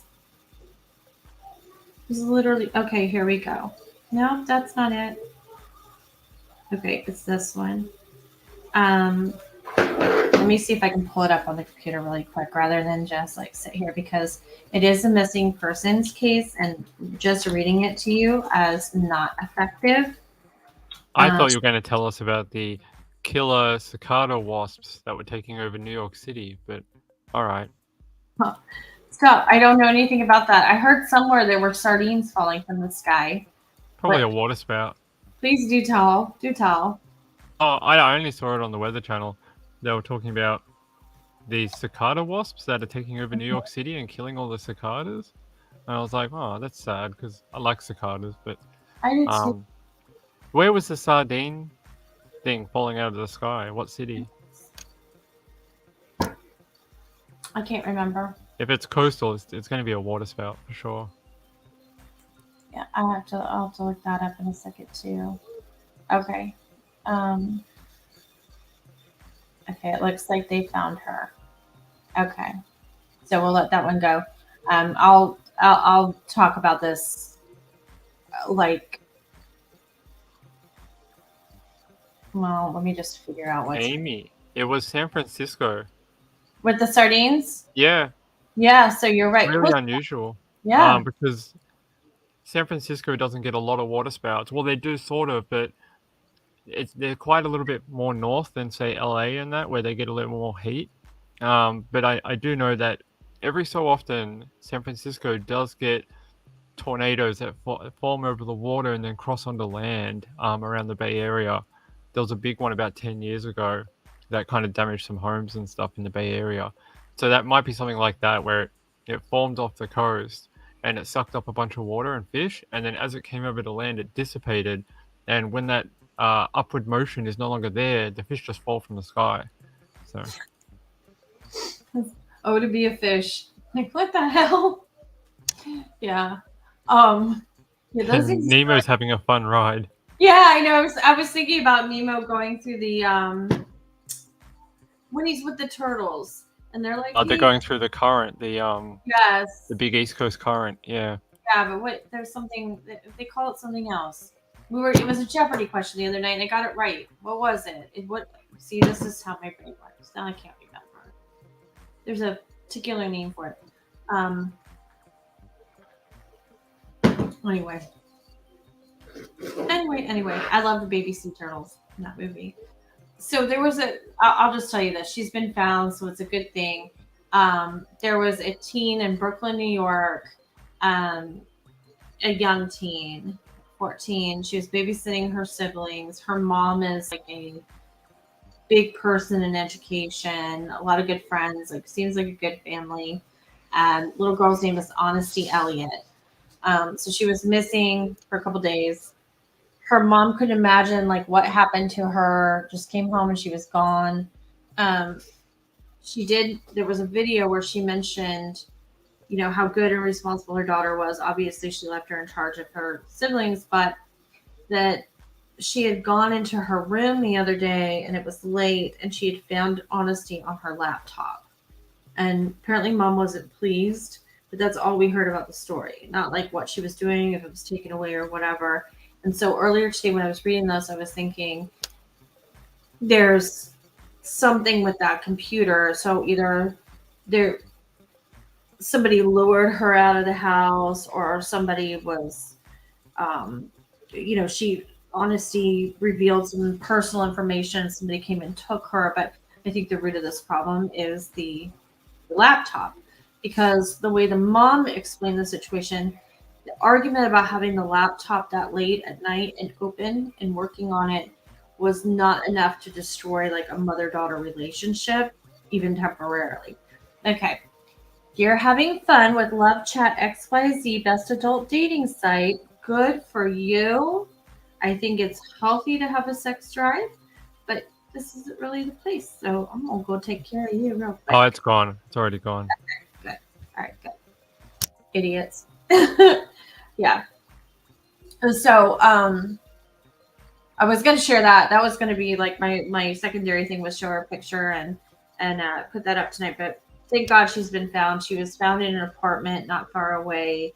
They're not really giving any details, but I'm going to say that is probably what happened. I told somebody earlier today, like when the mom talked about the laptop, it was very, very brief, and it seemed like it was cut off right away. Like someone was telling her not to give too many details on that. And I'm gonna kind of follow this a little bit and see, because I just want to know if that's how they found her, by tracking some communication on there or something. I know, like, sometimes it don't make a lot of sense and people don't follow my logic, because there's a lot going on here and it's coming out here, and it doesn't always meet, in the right. The mouth to brain connection's not working properly. Exactly. But I think one of the reasons about this is, like, I'm so paranoid about kids and computers. And even yesterday,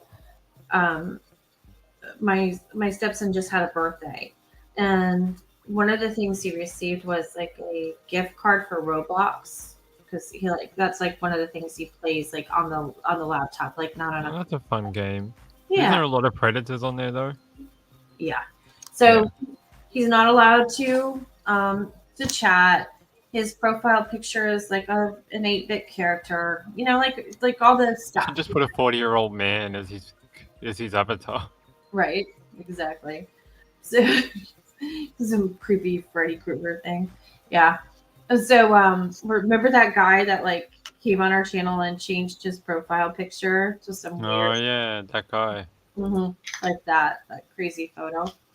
But anyway, so he gets this gift card and he's asking me to help him redeem it. And so I go and like put in the code and all this stuff, and it's not showing up anywhere. But I mean, it came up like right away. Like it said, if you put in the code for the gift card online at roblox.com or whatever it was, and then it said, congratulations, you have won an accessory unveiled. And it was like a cassette tape, and he didn't even know what that was. And I'm like trying to explain it to him. So now his little character has a cassette tape, but we couldn't find the actual like points to buy other things in the store, to buy extra lives or skills or whatever it is you want to redeem these things for. Yeah, in-game currency. Yeah. Yeah. So it's just nowhere to be found. So I'm going and I'm looking around, and then I can't find it anywhere. And then he says to me, well, maybe it's on my other account. I'm like, what other account? He said, well, I made another account yesterday. He's like, because I can't do the things I want to do on this account. And I'm like, Uh-oh. yeah, are you kidding me? Oh, yeah. He made a whole nother account. He set you up. With no restrictions on it. And not only that, but his dad told me, like, because it used to all be tied to my phone. His dad told me, like, oh, I set up a new thing and I got it on my phone, and that way, there won't be problems with, their mom saying that you said that they did this. It'll come from me. Like, you know what I mean? So I was like, oh, fine. Like, how could you mess that up? Like, not to insult my husband. Like, how could you mess it up? You messed it up. I would have known in a hot minute somebody was making a new account. Like, you wouldn't have hit enter before I would have known. Nothing gets past Sheriff Aimee. No, but I mean, if you do it the right way, like I may look like I struggle. I struggle with communication. Like because of the brain mouth connect, because of the ADD. I have trouble with dates. I can be a little ditzy sometimes. I'm really not. I mean, I'm ditzy in some ways, but I do know how to do all these things, and I do it well, and I keep track of it. Not because I'm trying to stalk my children. I mean, they have privacy. Like, if they have diaries and stuff like that, that's off limits. Like, I'm not doing that unless somebody's like missing. Someone's missing or pregnant. That's it. Yeah. Like, I mean, it's like there are boundaries that are respected even as children, but not on the internet. You don't have any privacy. They, at least from parents, they don't. So I was just Even as an adult, you don't have any privacy on the internet. Everything you do, say, type, speak, whatever, it's not private. No. Like you people have a false sense of security when they go on the internet, and they think, oh, if I just turn it off, it no longer exists, or if I delete it, it's gone. No. As a cybersecurity engineer and a network engineer, I can tell you for a fact, it's not gone. It's still there. We can still get it, and yeah, your digital footprint is, it's forever. So anyway, that was like a big deal, and I'm super sensitive to like kids being on devices and things like that. I don't. Aimee, just get them a Walkman and just give them that. Right. Well, it's just a very difficult. Like, the 13-year-old has a phone and she likes to listen to podcasts on it, and the phone is supposed to go away at 9, but on the weekends her bedtime is later, because like, especially if we had something to do, like, she doesn't really have a bedtime, but like, we have something we're all doing the next day, like, we're not dealing with cranky pants, and so everyone has to go to bed at to be fresh in the morning. Exactly. Aimee, on that subject, I'll tell you something really quick. Yeah. When I bought the tickets to go see Chris Rock next week, there's a thing in the contract that you sign, or when you buy the tickets. When we go into the concert next week, we will be given a little pouch that you have to put your phone in, and it locks, so you can't use your phone throughout the whole concert. I mean, the whole routine of Chris Rock. Mm-hmm. And I was like, Aimee, you should buy them for your house, and then you just have like the unlock device on you, and then at 8 a.m. in the morning they can come to you and just unlock the bag and then get their phone back. I have so many things I want to say about that, but I'll respond to the last thing you said first. If I took phones and locked them up like that, you would be reporting on my dismembered body. Even though there's children in the world, they would be like rabid wildebeests. So yeah, no. 2, I love the fact I had forgotten about this, but I did read an article that some of these performers, especially comedians, are restricting the phones in there because of materials being ripped off. I thought it was so they do the tours around the world, right? So say the first city is Australia, because they normally do Australia first and then head to Europe and then back to America. I thought it was because if someone records it and then puts like the big punchline on Twitter or something, people watch it and then they won't buy a ticket. They're like, hey, I already saw the punchline and it's no point. Yeah. No, you're absolutely right. And in my head, I was saying that too, but I forgot because I can't tell the difference between what comes out of my mouth and what I hear. Yeah, you're right. It like ruins it for the next leg of the tour because it's There's already such a delay between one city to the next, and right. It has already been put out. But, and I know this isn't like a shared opinion by everybody, but I also like the idea of phones being locked up for this reason. When I go to concerts and I look around and everybody is watching through their phone, it's like, you're here. You're in the moment. Nothing, that video doesn't mean anything. What you're going to remember is the moment you were here and saw this band live or this comedian live. You know, And Aimee, when they die, they're going to relive that moment, and they're just going to see the 8-inch screen in front of them instead of the actual band. that's right, because it's a completely different experience. You know, I gotta calm myself down so I don't get too distracted. And like as always, Ping doesn't need my permission. If I start going crazy, he can be like, stop it, stop it, stop it. You're spinning like a whirling dervish. Don't get too floofy now. Yeah, floopy, floopy, floppy, floopy. Yes, but there were 2 rocket launches here in Florida today, and I can see them from my house because I'm close to the launch pads, or close to I'm close to the launch pads. It is what it is. I'm close. So I love the space program. Grew up here, shuttles, all that stuff. It's like a big deal in my life. And watching like one at 6:29 in the morning and then a second one at 7:08, like who would have ever thought? And I never would have thought that space would be privatized, or space exploration and things of that nature.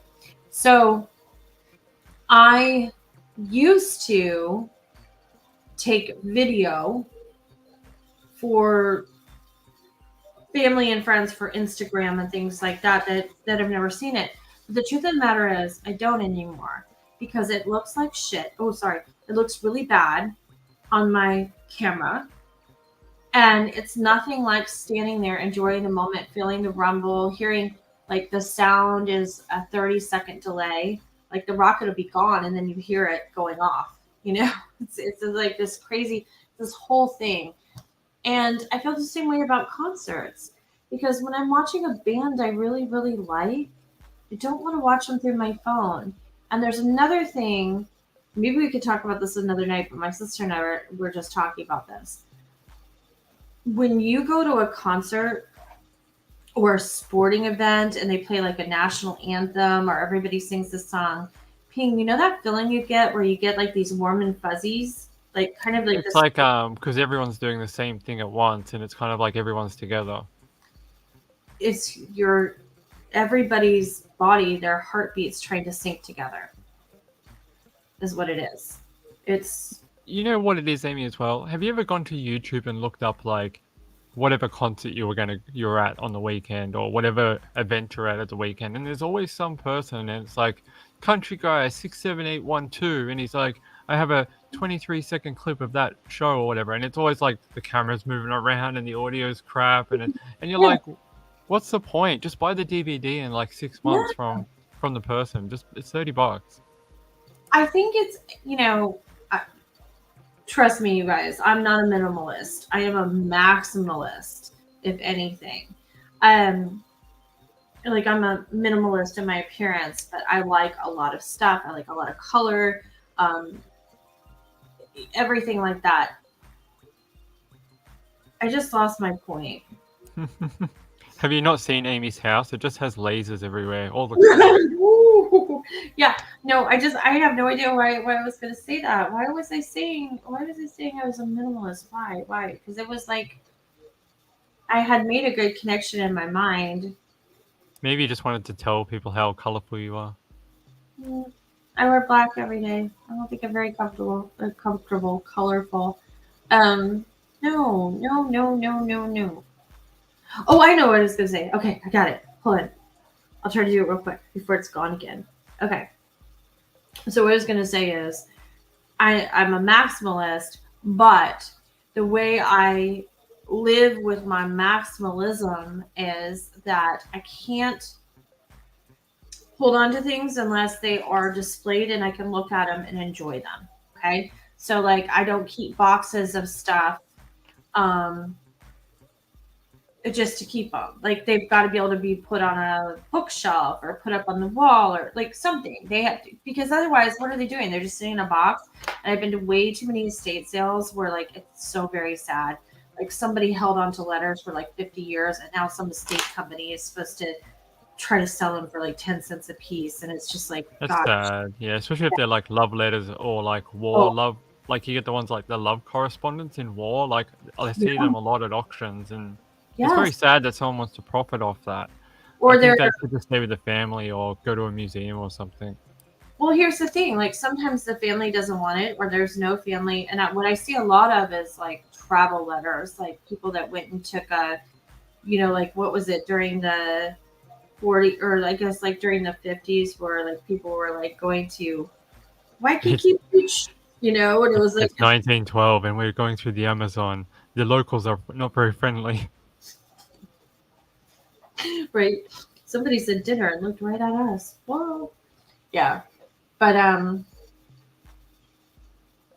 making a video of the concert, I guess for me is like, and these people and holding on to things. Like I'm no Marie Kondo. I'm telling you that right now. And like I have stuff everywhere and a lot of it, but it has to have a purpose, and I have to be able to look at it. And I just don't know what you do with a video that you took like this for 2 hours at a concert with it going like, look, like really, what are you doing with that? To prove to people you're there? I don't, and it's like no offense to people that do it, but I don't need to prove that I'm somewhere. I know that I was Print there. the tickets out and put them on your wall. Right. know? Well, and the thing that it is too is like most of this stuff you keep here. You know what I mean? Like you keep in your heart. Like it's a moment, it's connection. Music in itself helps us create connections in time and space and with people. Like that song reminds you of your first girlfriend, or that song reminds you of your first apartment, or that song reminds you of like whatever driving in the mom in your car when you were little, whatever it is. Music definitely does that for us already. So it's kind of like, gosh, just put away your phone and enjoy the moment. So I guess in conclusion, I would say I'm like kind of excited about those phones going in that bag, so that you're present in the moment and you can enjoy it for what it is. Yeah, I think it'll be interesting. It's only an hour and a half. I don't think that's a very long time to step No. away from your phone and enjoy this comedian or concert or whoever that you've been dying to see, and not Right. have your bloody phone up in the air. Like I don't like that either. Yeah. When I go to concerts, I don't really understand why people do it either, because you could do that at home and just record your screen and be like, I'm there. You're Right? coming to see this person that maybe only comes to your country like once every 10 years, 5 years, 15 years, Be in the moment, enjoy it, and don't be on your phone for 3 hours. Well, and if something starts to happen, like, I mean, not if your phone's in the bag, but like at those concerts, if something starts to happen and you feel like you need to be on video, whatever, you pull your camera out and you could do it then. But like, just be present. Like, Can't do it if you got one of these slips. Like, it's locked. yeah, I know. Yeah, I was thinking about like emergencies and stuff like that, but I don't, That kinda- is interesting. I wonder what happens in a emergency situation then, because no one can call for help because right. they're all in locked bags. Yeah. Can you shout through the bag like, Siri, call 911? I don't know. Apparently they're like a soft material, like a soft-like material. Hmm. So I don't know. We'll see. It just starts playing Public Enemy. 911 is a joke in our town. And you're like, no, that's not what I was saying. Oh, so terrible. Call the police. No, not that police. Not the one that sings the songs. Now playing Synchronicity 1 and 2 by the police. No. All right. It's a wrap for me. We've been on almost 2 hours now. Are you good for the night? Did I like? I think we accomplished what we wanted to accomplish tonight. I did tell them about the girls and the update for that. I heard it. Yeah, Yes. I will just add a little bit more just so people Sure. kind of wrap this up, because I don't think a lot more is going to come out about them now. I think they're going to shut it down. Mm-hmm. So their names are Azra and Amal, and they were the two women found dead in Sydney. They are saying now that they're saying Aimee had it right. Aimee last weekend told me, she's like, oh, it's a no longer living pact. I can't say the word, but there you go. And I was like, no, this is a murder for sure. Some evil person did it. And she's like, no, I don't think so. And then yesterday it came out. The police were like, yep, it was a no longer living pact. And they were, unfortunately, they reckon it was bleach, that these women had drunk bleach. But one of the weird things about this is apparently they're saying one of the girls may have been gay, and that was one of the reasons she ran away from her homeland, because they're saying there's some sort of LGBTI connection here, because they're saying that they were talking about how in their home country those people are vilified and killed, and in Right. Australia they have a lot more freedom. And I don't know how that plays into this at all, but it is one of the things they are talking about with the girls now. But as I said earlier, it's very sad that they finally got away from where they didn't want to be. They ended up in a great country like Australia, and then felt the need to do this. I hope we can find out why they felt like they needed to take this drastic step, so maybe we can stop other people who come to our country, and if they're struggling or something, we can give them a hand and make them integrate into society better. Yeah. That's so. Do you think that because of the way things work in Australia, that's the end of it, and that's all you'll hear? There might be a couple more articles come out just to tie everything up, but now that they're basically saying they're just waiting for toxicology, but they're pretty sure that it's a no longer living by voluntary actions. Right. I don't think we're going to see a lot more. They don't really report on this type of stuff. The only reason they reported on it originally is because they didn't know how they died. And I Right. think now that it's starting to come out that it was from their own actions. Oh, geez, hold on. Sure. Get out of this chat. Get out of my chat. Stupid bots. Oh, it is. It must be my sexy fun time music. Yeah, they can hear it. It makes them come to our channel. Brown chicken, brown cow. Come on. But yeah, like I was saying, I don't think now with how the Australian media reports on no longer living situations, we're not going to hear a great deal else, I don't think. Yeah. Well, that makes sense. It's always sad to hear. I'm wondering if did we look to see if anything was reported about them in in their home country? Yes. Yeah, that would be very interesting. One of the things that caught my attention was how their parents in their homeland didn't want photos released to the media. And I wonder if there was something there, like, how we were talking about the gay thing. I wonder if the parents knew and they didn't want to be Right. They just didn't want to get in trouble in their homeland, I think, and be harassed. Or they wanted that secret to die with their daughter, which is sad. Maybe, yeah, and that's sad too. That's very, very sad. Well, that breaks my heart. I don't like hearing things like that, but I do think it would be interesting if we followed up and see if we could dig up something from their home country or another country in that region that might have picked up on it. We'll have a look and see if anyone in Saudi area has picked up that story or not. There's also do you have Saudi newspapers in your country? I think we only have Al Jazeera. Yeah, Al Jazeera. Al Jazeera, I think it's the only one we get. Yeah, I was gonna say we have that here, and we have it's on the cable channels, but it's also on the if you have Roku TV or something like that. It's usually one of the free channels on there. I have cable, so that's okay. Yeah, I'm gonna go look through that and see if I can find anything. We get Japanese news here. We get NHK Japanese news on our cable. Fancy, Mr. Fancy Pants. I'm getting wound up because it's late. I think it's kind of time to go. I'm gonna let Ping wrap it up tonight, give the closing or whatever. But all right, I wanted to tell you guys that we received some really nice email, and just the fact that you take out the time to write an email and some of the very nice things and constructive feedback that we're getting. Thank you so much. And the same with the comments. You guys are fantastical, and we're so grateful. We're a little behind on getting to 500, which is where we need to be for the community page. So, if you ever have the opportunity to to share this little place with your friends. We really appreciate it. If you haven't liked and if you like the video, please hit the thumbs up. And if you haven't yet subscribed, we'd really appreciate it. It means everything. We got to get to that $500 subscriber mark soon. It just unlocks the ability to have a community page, and we need that in order to be able to better communicate with you and to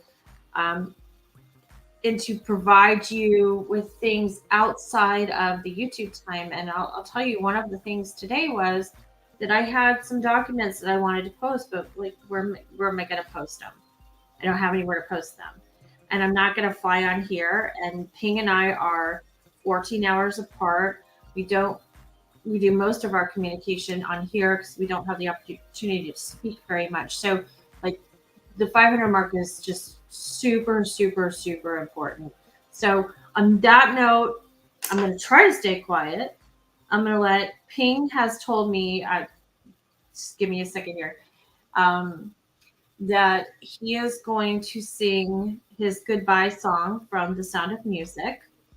And so I'm going to say goodnight, and Ping, the floor is yours. I'm not going to do that, but okay. Oh, no! But it was a good show. We'll be back on Tuesday at 9 p.m. Yeah. We want to thank BE for being the moderator tonight. Really appreciate it. Thank you. Thank you for everyone who showed up tonight. I know we were a bit late tonight, but it was nice of everyone to stay for the whole time. It was a long show. Yeah, we'll be back Tuesday. Yeah. And until then, help us spread the word, and we'll see you then. Yeah, we have a special guest on Tuesday too. So Oh yeah, it'll be a good show. Mm-hmm. Be a good show. Good night, everybody. Good night, Ping. Good night, Aimee. Oh, I gotta do one thing before we can really say goodnight. I gotta get in the habit. Sorry, guys. This is like, there we go. So it's nice and clean. Good night, everybody.